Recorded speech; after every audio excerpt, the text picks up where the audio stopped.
Hello guys, आप लोगों का स्वागत है मेरे यूट्यूब चैनल पे।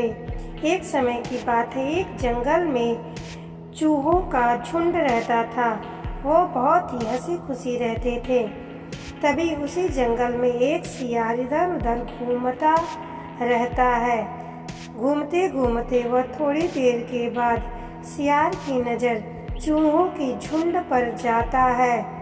वो जैसे ही चूहों को देखता है उसके मन में लालच आ जाता है। वो कहता है, अरे वाह, इतने सारे चूहे, वो कितने ही मज़ेदार होंगे खाने में, लेकिन मैं अभी उनको पकड़ नहीं सकता। अगर अभी पकड़ा तो एक ही चूहा मैं खा पाऊंगा। मुझे कुछ ऐसा तरकीब लगाना होगा कि मैं सारी चूहों को खा पाऊं।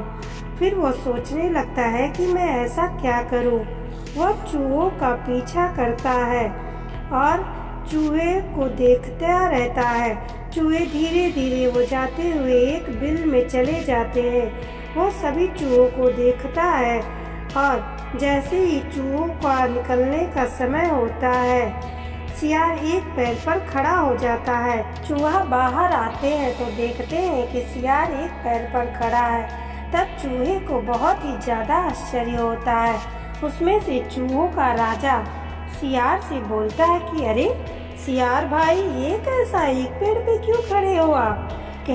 तब सियार कहता है कि अरे मैं साधना कर रहा हूँ।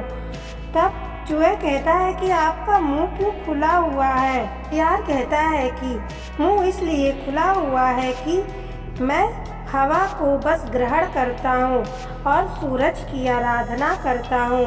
तब चूहे को बड़ा आश्चर्य होता है और वह कहता है, अरे महाराज, मैं तो आप जैसे साधु संत के दर्शन करके हम लोग धन्य हो गए, हमें आशीर्वाद दीजिए। सियार कहता है, तथास्तु, ये तो साधना मैं कर रहा हूँ, मुझे साधना करना बहुत ही पसंद है।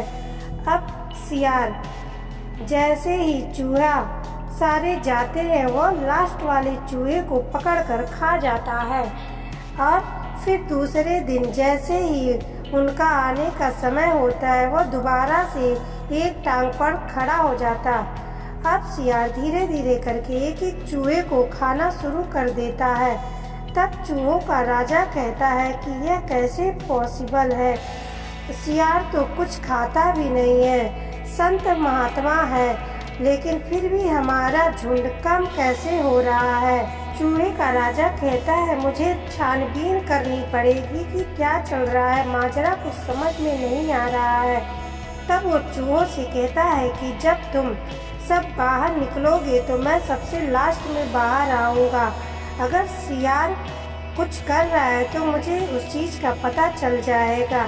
अब चूहा ठीक वैसे ही करता है। राजा चूहा सबसे लास्ट में निकलता है और जैसे ही सियार राजा चूहे पे हमला करता है, राजा चूहा चौकन्ना होता है और उसकी गिरफ्त से भाग जाता है और सियार नीचे गिरने की वजह से चोट लग जाता है और वह घायल हो जाता है।